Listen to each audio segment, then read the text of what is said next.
Hello friends, कैसे हो?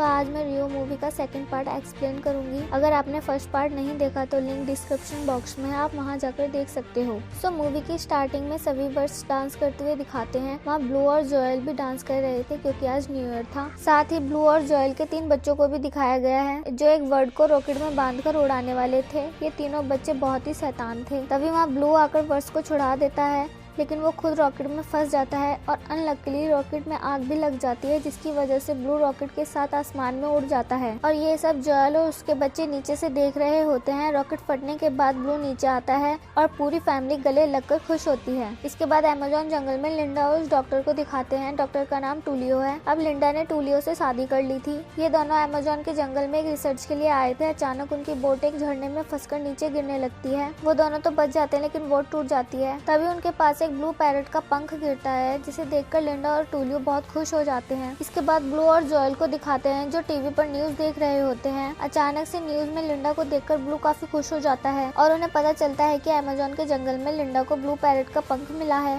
जिसके बाद जोएल ब्लू से अमेज़न के जंगल में जाने के लिए जिद करने लगती है, पर ब्लू जाना नहीं चाहता था क्योंकि वो अपनी फैमिली को किसी भी मुसीबत में डालना नहीं चाहता था। लेकिन जोएल ब्लू को अमेज़न के जंगल में चलने के लिए मना ही लेती है। बच्चे भी वहाँ जाने के लिए बहुत एक्साइटेड थे। इसके बाद ब्लू अपने सभी दोस्तों को बताने जाता है कि वो अपनी पूरी फैमिली के साथ अमेज़न के जंगलों में जा रहा है। अमेज़न के जंगल का नाम सुनकर सारे बर्ड्स भी उनके साथ जाने के लिए तैयारी शुरू कर देते हैं। ब्लू अपने साथ खाने का जरूरी सामान और जीपीएस रख लेता है ताकि उन्हें अमेज़न के जंगलों तक पहुंचने में आसानी हो। अब सभी बर्ड अमेज़न के जंगलों में जाने के लिए निकल जाते हैं। सभी मस्ती करते हुए आगे बढ़ते रहते हैं। अमेज़न का सफर बहुत लंबा था, इसलिए सभी बर्ड डिसाइड करते हैं कि अब वो उड़कर नहीं बल्कि बोट से जाएंगे। इसलिए अब वो बोट पर आ जाते हैं। वहाँ हमें उसी दुष्ट व्हाइट पैरट को भी दिखाते जो फर्स्ट मूवी में था, और अब वो उड़ नहीं सकता था। इसी के साथ अब वो फ्यूचर बताने का काम किया करता था। तभी उसे वहाँ बोट पर ब्लू दिखता है, जिसके बाद वो अपने मालिक को मारकर एक पिंक फ्रॉग और एक लंबी पूंछ वाले एनिमल के साथ वहाँ से भाग जाता है। वो अपने दोस्तों से कहता है कि इस बार तो मैं ब्लू को मार ही डालूंगा, और ब्लू के पीछे पीछे जाने लगता है। रात होते ही व्हाइट पैरट उस पिंक फ्रॉग के जहर से ब्लू को मारने वाला था, लेकिन तभी उस बोट का स्पीकर गलती से ऑन हो जाता है और एक आदमी आकर तीनों को बोट से नीचे फेंक देता है। इसके बाद दिखाते हैं फाइनली ब्लू अपनी फैमिली के साथ अमेज़न के जंगलों में पहुंच जाता है। वहीं व्हाइट पैरट भी अपने दोस्तों के साथ एक लाइफ सेविंग ट्यूब में बैठकर अमेज़न के जंगलों में पहुंच जाता है। इसके बाद हमें इस मूवी के मेन विलन को दिखाते हैं जो अमेज़न के जंगलों में पेड़ काटकर उसकी लकड़ियों को बेचा करता था।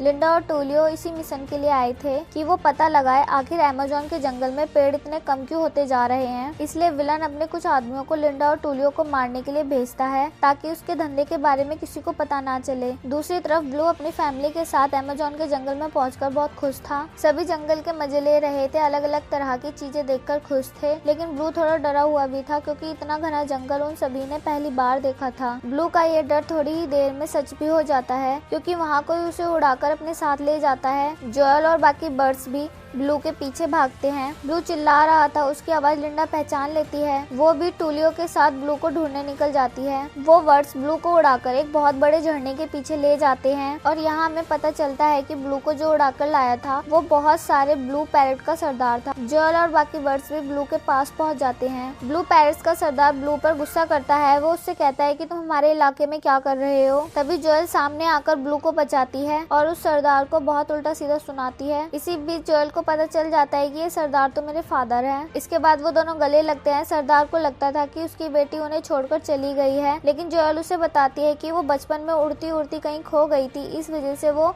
घर वापस नहीं आ सकी। इसके बाद सरदार की सारी नाराजगी दूर हो जाती है। सरदार बहुत खुश था और वो सभी से कहता है देखो मेरी बेटी आ गई था, और वो जोएल के बच्चों के साथ भी घुल मिल गया था। लेकिन वो ब्लू से चिढ़ा हुआ था क्योंकि ब्लू जंगली बर्ड्स की तरह नहीं रहता था। उसने इंसानों वाले तौर तरीके अपना रखे थे, जैसे पेट पर बैग बांधना, ब्रश करना, खाने पीने में भी इंसानों की तरह खाना। इसलिए सरदार उसे पसंद नहीं करता था। इसी के साथ सरदार ये भी बताता है कि इंसानों ने बहुत सारे पेड़ काट लिए जिसकी वजह से हमारे घर भी उजड़ गए। उसके बाद हमने ये जगह ढूंढी, ये इंसानों की नजरों से काफी दूर है, इसलिए यहाँ हम सुरक्षित हैं। इसके बाद जोएल अपने बचपन के फ्रेंड रॉबर्टो से मिलती है। रॉबर्टो जोएल के साथ फ्लर्ट करता है जो ब्लू को बिल्कुल पसंद नहीं आता। अपनी बेटी के आने की खुशी में सरदार एक पार्टी रखता है। सभी इंजॉय करते हैं, डांस करते हैं। इसके बाद लिंडा को दिखाते हैं जो जंगल में टेंट लगाकर टूलियो के साथ सो रही थी। अचानक से उसे किसी की परछाई दिखती है। वो टेंट के बाहर झांकते हैं तो एक मंकी उनके सामान के साथ छेड़छाड़ कर रहा था, जिसे लिंडा भगा देती है और ये मंकी उसी विलन का था। नेक्स्ट डे सरदार ब्लू को जंगल घुमाने के बहाने अपने साथ ले जाता है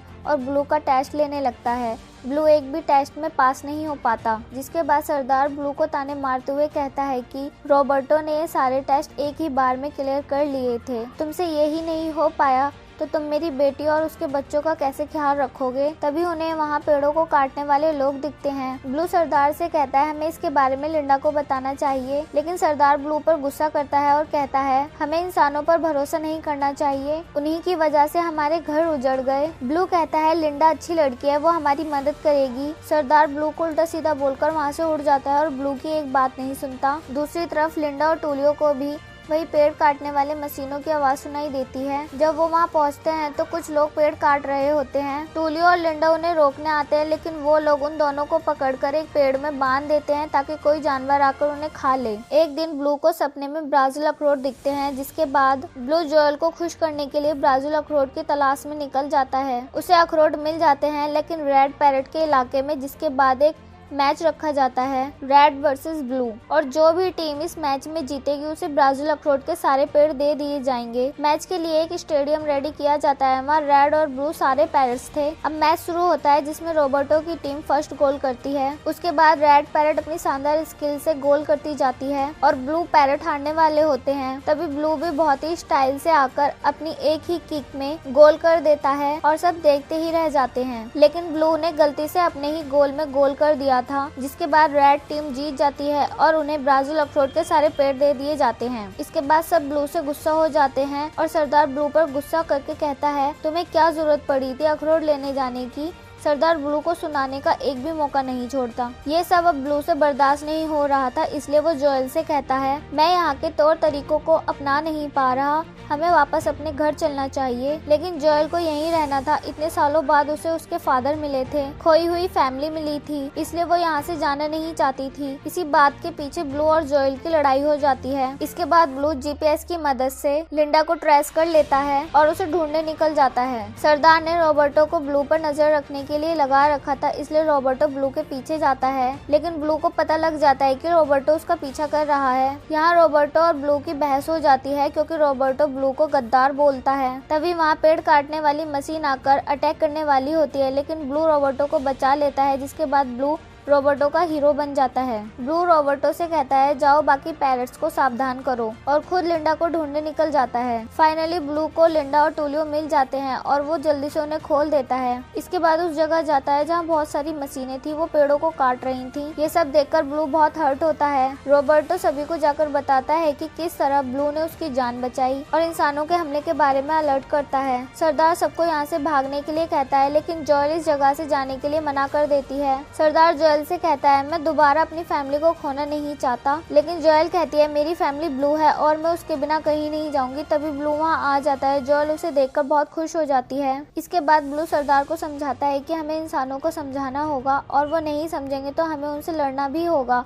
पर इस तरह भाग जाना सही नहीं है। दूसरी तरफ लिंडा और टूलियो उन लोगों को रोकने की कोशिश करते हैं जो पेड़ काट रहे थे। तभी वहाँ बहुत सारे पैरेट्स आ जाते हैं। इतने सारे पैरेट देखकर दोनों बहुत खुश होते हैं और टूलियो तो खुशी के मारे बेहोशी हो जाता है। वो लोग पेड़ काटने से बाज नहीं आते, सारे पैरेट उन पर अटैक कर देते हैं। इसी बीच सरदार उन मशीनों के नीचे आने वाले थे, लेकिन टूलियो आकर उसे बचा लेता है और आसमान में उड़ा देता है। इसके बाद ब्लू पैरेट की मदद के लिए रेड पैरेट भी आ जाते हैं और सारे पैरेट मिलकर वुड कटर लोगों को जंगल से भगा देते हैं। अभी भी मुसीबत खत्म नहीं होती। वही विलन आकर पेड़ों में बॉम्ब को बांध देता है, लेकिन ब्लू उन बॉम्ब को उड़ाकर दूर आसमान में ले जाता है। इसी बीच व्हाइट पैरेट भी उसी में फंस जाता है, क्योंकि वो ब्लू को मारने आया था। ब्लू बॉम्ब को दूर फेंककर व्हाइट पैरेट को बचा लेता है और दोनों नीचे आकर पेड़ में लटक जाते हैं। तभी पिंक फ्रॉग एक कांटे में अपना जहर लगाकर ब्लू पर मारने के लिए फेंकती है, लेकिन वो जहर व्हाइट पैरेट को जाकर लग जाता है। फ्रॉग व्हाइट पैरेट के पास जाकर अफसोस जताती है। इसी बीच उसे पता चलता है कि वो जहरीली नहीं है और व्हाइट पैरट जिंदा है। उसके बाद वो उसे खींचकर वहाँ से ले जाने लगती है, क्योंकि अब उनकी दाल नहीं गलने वाली थी और वो ब्लू को मार नहीं सकते थे। मूवी के एंड में लिंडा और टूलियो ब्लू के साथ एक इंटरव्यू दे रहे थे, क्योंकि उन्होंने अमेज़न के जंगल में ब्लू पैरट का झुंड ढूंढ निकाला था। इसके बाद सारे वर्ड पार्टी करते हैं, नाचते गाते एंजॉय करते हैं। फाइनली सरदार अब ब्लू को पसंद करने लगा था और ब्लू के तौर तरीकों से खुश था। इसी के साथ इस मूवी की हैप्पी एंडिंग होती है। Thanks for watching.